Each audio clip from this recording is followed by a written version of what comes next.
Hello అందరికీ welcome to నారు cooking zone. ఈరోజు సండే కదా, ఇంకా మటను చికెను కంపల్సరీ కదా ప్రతి ఇంట్లో. మా ఇంట్లో కూడా మటన్ తెచ్చారు. మటన్ మసాలా కర్రీ ఎలా చేసానో చూద్దాము.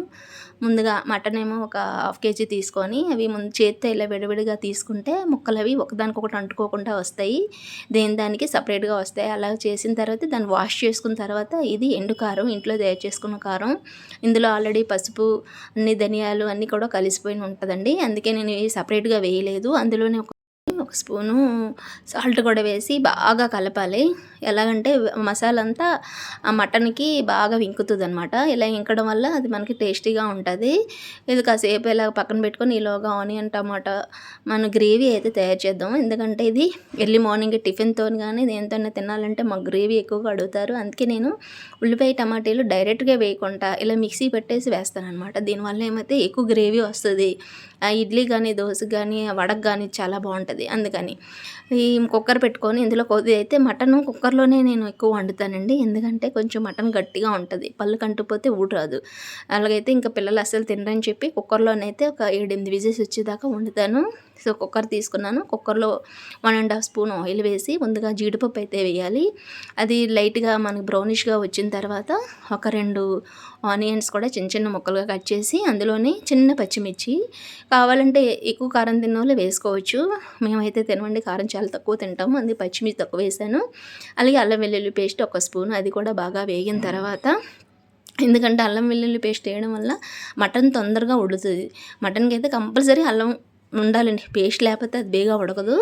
అలాగే మనం ముందుగా మ్యాగ్నేట్ చేసుకున్న మటన్ కూడా తీసుకొచ్చి ఉల్లిపాయ మిశ్రమంలో వేసి దాంట్లో ఉన్న వాటర్ అంతా బయటకు వచ్చేదాకా ఈవెన్ మన సిమ్లో పెట్టుకొని అలా కలుపుతూ ఉండి 5 మినిట్స్కి ఒకసారి అలా కలుపుతూ ఉండి ఆ మటన్ యొక్క పచ్చిదనం అందులో ఉన్న వాటర్ అంతా బయటకు వస్తుందండి. ఇలా వేగిన తర్వాత బాగా ఇందులో చిన్న 1/2 స్పూను గరం మసాలా పౌడర్ అండి, ఇది 1/2 స్పూనే వేసాను, ఎక్కువ వేయలేదు. నేను మసాలా అయితే ఎక్కడ వాడలేదు, పేస్ట్లో కూడా వాడలేదు. సో మనం ముందుగా తయారు చేసుకున్న టమాటా పేస్ట్ కూడా ఇందులో వేసుకుని, టమాటాలు డైరెక్ట్గా వేసుకుంటే పెద్దది ఎక్కువ జ్యూస్ రాదు, అందుకే ఇలాగ నేను పేస్ట్ చేసి వేసాను. ఆ టమాటాలు నేను పచ్చివే రుబ్బాను కాబట్టి వాటి యొక్క పచ్చివాసన కూడా పోయేదాకా, వాటర్ అంతా బయటకు వచ్చేదాకా కూడా బాగా వేయించుకోవాలి. ఇలా వేయించుకొని కొంచెం కొత్తిమీర వేసి దానికి మటన్ ములిగేదాకా కొంచెం వాటర్ అయితే పోసుకోవాలి. వాటర్ పోసుకొని మన కుక్కర్ యొక్క లిడ్ పెట్టేసుకొని ఒకసారి బాగా కలిపి లిడ్ పెట్టుకొని కంపల్సరీగా ఒక 7 కానీ 8 కానీ విజిల్స్ రావాలండి. అప్పుడే మన ముక్క నోట్లో పెడితే కరిగిపోయేలా వచ్చి ఇలాగ మన చేతులతో ఇలా తురిమితే అలా చిరిగిపోయేలా వస్తుందండి. అంతేనండి, మన మటన్ కర్రీ చూసారా ఎంత దగ్గరగా ఎంత గ్రేవీగా వచ్చిందో. ఆ రోజు బై ఈ వీడియో చూస్తున్న వాళ్ళందరికీ ఒక స్మాల్ రిక్వెస్ట్ అండి, ఈ వీడియో చూస్తున్నందుకు ధన్యవాదాలు. అలాగే ఈ వీడియో నచ్చినట్లయితే మీ ఫ్రెండ్స్ అండ్ ఫ్యామిలీ మెంబర్స్కి షేర్ చేయండి, సబ్స్క్రైబ్ చేయండి, అలాగే లైక్ కూడా చేయండి. అంతేనండి, మటన్ మసాలా కర్రీ అయితే రెడీ.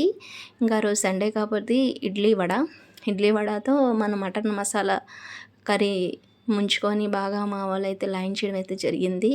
గ్రేవీ కూడా ముద్దగా చాలా బాగా వచ్చింది. సో సాఫ్ట్గా ఉన్న వడలను కూడా బాగా ముంచుకొని మా వాళ్ళు అయితే సూపర్ అని లైన్ ఇస్తారు. ఇగోనండి మా వాడు చూడండి ఎంత ఎంజాయ్ చేసి తింటున్నాడో.